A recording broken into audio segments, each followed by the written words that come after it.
What is up, fellow thermonuclear AFers? I am Dan Favale coming at you with another legendary Hardwood Knocks podcast. Before we get started, let's continue to build a community. And please, that means subscribing to wherever you're consuming us. If this is your first time checking us out on YouTube, hit that sub button, that like button, comment, help the algorithm love us back. We're in the throes of the season and our YouTube growth has slowed. That is inexplicable, but I guess there's more content out there, so I kind of understand it. Look, there's no need to mince words following the New York Knicks' no good, very bad, sorry excuse for a basketball game lost to the Atlanta Hawks on Wednesday night. It's time to fire Tibbs. I don't say this lightly. Jokes are jokes, and who doesn't love a snarky-ass meme? But I genuinely don't like campaigning for people to lose their jobs, not even when those people are earning millions of dollars, not even when dispensability is the nature of this business. This is likewise not an attempt to be edgy or incendiary after just 7 games or to evoke Knicks for clicks outrage in the comment section. Frankly, this shouldn't be considered an edgy or incendiary or even the faintest bit controversial take. It's instead a completely logical response to what we've watched both this season and last, and a little bit during Tom Thibodeau's Coach of the Year campaign.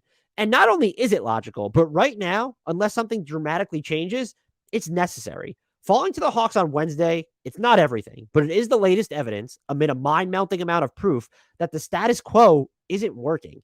New York led by as many as 23. They ended up losing by 13. It was quite literally a collapse of historical proportions. Per Tim Bontemps, who was citing Stats Williams, the 23-point lead the Knicks blew against the Hawks is tied for the team's third largest blown lead in a loss over the last 30 seasons. Over that span, the Knicks have led by 23 or more points and lost in 5 games.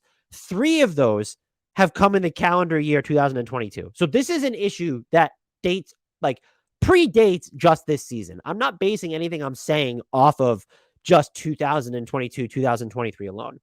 Imploding like that, coming off 2 days rest, is so egregious. I'm almost impressed. To what extent you blame Tibbs for this loss and all the others will vary. He doesn't play the games, but he is supposed to manage them, adapt to them, evolve over the course of them. He hasn't, and it's clear that he won't. Tibbs is failing these Knicks, incompletely built as they are, and he needs to go. To be absolutely sure, his defining misstep is not an inability to transform this team into a contender. Even with Jalen Brunson, New York isn't constructed to sniff the top of the East. Stubbornness and all that branches out from it is Tibbs' downfall. He implicitly packages inexhaustible flexibility and a lack of innovation as continuity. That shtick is getting old. New York's misadventure against Atlanta was basically a masterclass in all things Tibbs. Human shot of adrenaline, Obi Toppin didn't play enough when it mattered, like usual, because Tibbs hates deviating from the norm, even though he said he was trying to deviate from the norm. Fred Katz tweeted out, Thibodeau said Mitchell Robinson wasn't hurt. The reason he played 18 minutes against the Hawks was basically a coach's decision. We were searching. How a search for something, anything productive didn't lead to more meaningful minutes for Toppin is beyond comprehension. Robinson wasn't playing. Isaiah Hartenstein, a bright spot this season, wasn't impacting the game nearly as much in the second half and continues to wear an invisibility cloak on the defensive glass. Is Tibbs that married to watching Julius Randle decision make his way to disaster? He could, of course, always put Randle and Toppin together. He won't because he never does. Yanking Randle for Toppin, or in this case specifically, continuing to roll with Toppin over Randle, is easier in concept than practice. Randle is paid like a franchise cornerstone. But after an encouraging start to the season in which he was playing within the larger offensive ecosystem, he's now reverting. Almost 2/3 of Randle's baskets were coming off assists through the Knicks' first 3 games. That share has essentially flipped in the opposite direction over the past 4. And his total time of possession aligns with the increasing number of touches to nowhere you're currently watching. In this span, he is shooting 13.6% on jumpers and 0% on 11 three-point attempts. 0 from 11 from downtown. 0 for 11 from downtown.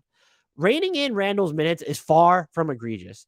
It's not even a matter of pulling him from the starting 5. How about you just don't sub him in for Toppin during the second quarter when you're rolling? This isn't just about Randle either.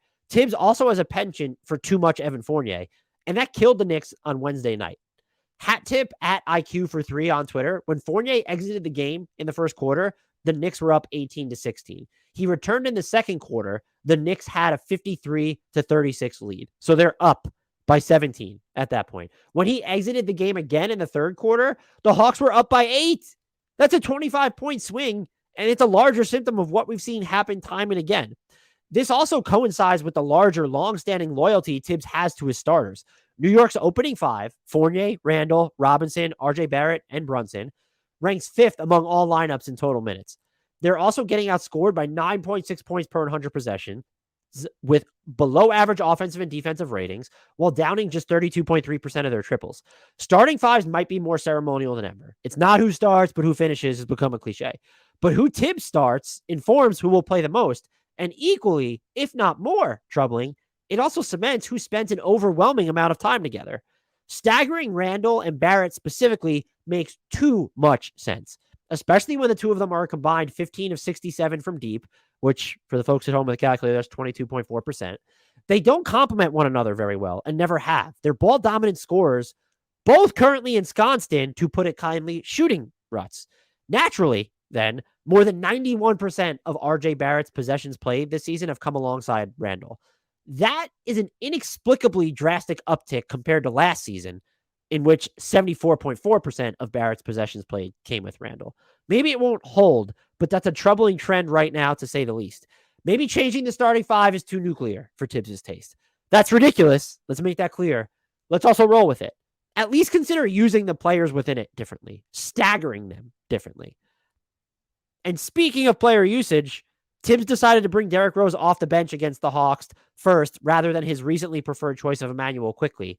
When asked about it by Chris from Knicks Film School, he didn't even really have an answer. He said, no, we wanted to get a look at it, thought it would be beneficial. Okay, cool, dope. Don't worry, though. Tibbs apparently has nice but weird things to say about IQ behind the scenes. Kevin on Twitter, at Knickerbacker, relayed an anecdote where Mike Breen said Tibbs constantly says IQ is underrated on defense. If you can let me know when you find the person responsible for obscuring IQ's underrated play on defense, that'd be great. I'm dying to know who it might be. Who's responsible for playing Emmanuel Quickley? Now, in the interest of fairness, this is a somewhat outmoded jab. Quickley has not been woefully underused relative to seasons past. He played almost 30 minutes on Wednesday, and his shot selection is often maddening enough to make you understand any limited runway. Still, this is now year 3 of the Tom Thibodeau experience in New York. This means it's also year 3 of the Knicks' reserves routinely outplaying their starters. Yeah, Tibbs won Coach of the Year in 2020-2021, but who among us still isn't traumatized by every single minute played by Elfrid Payton? Present-day complaints and frustrations aren't new. Just so we're clear, this isn't all on Tibbs. Maybe he will change up the starting five. He clearly isn't going the Quickley route, so Quentin Grimes is the natural candidate to supplant Fournier. And Grimes only just made his season debut Wednesday after missing the start of the year with a left foot injury. Semi-related note, or very related note, Tibbs throwing Grimes in for a 4-minute and change stint during garbage time Wednesday is a top-tier troll job, even if he didn't mean it as one. Bravo to him. Perhaps Tibbs even starts playing Randall less and Toppin more, or experimenting with the two of them together. It won't happen, and we know better than to hope for it. But hey, you never know. More to the point, it isn't clear whether a reformed version of Tibbs would actually matter. New York is not going to be a juggernaut just because he futzes and fiddles with his rotations. Much like the Knicks don't have the personnel to bomb away from deep and cold turkey their junky twos, they don't necessarily have the talent to be materially better than they are now. Skill set overlap won't dissipate with Tibbs' departure, and the talent in tow won't suddenly become higher end. Indeed, there is real depth and optionality to this squad, and Tibbs isn't capitalizing on either nearly enough, but he isn't floundering entirely by his own hand. The front office, led by team president Leon Rose, built a mediocre roster, and what we're watching now is probably akin to slightly underachieving. How far is a team that counts Brunson as its best player supposed to go? Realistically, how far? There could be a massive disconnect here between front office and coach. Guess what? That again is on the front office. They had all offseason to remove Fournier and Randall from Tibbs' tool belt. So, yeah, the folks upstairs deserve just as much criticism as the man they've tasked with leading their on-court product. If not Tibbs, then who? Isn't a hard question to answer right now. But Quinn Snyder could walk through that door tomorrow, and it wouldn't change everything. New York would still have the same semi-confusing blend of non-stars and mystery box or yet to be fully tapped prospects coalescing into a hazy, if indiscernible, long-term direction. Yet, Leon Rose and friends aren't going to fire themselves. And switching up head coaches, even if it's just to pivot toward associate head coach Johnny Bryant, is much easier than finding a taker for the contracts of Randall and Fournier and just flat out tearing down the roster and admitting to larger scale failures. In the end, Tibbs may be collateral damage born from convenience.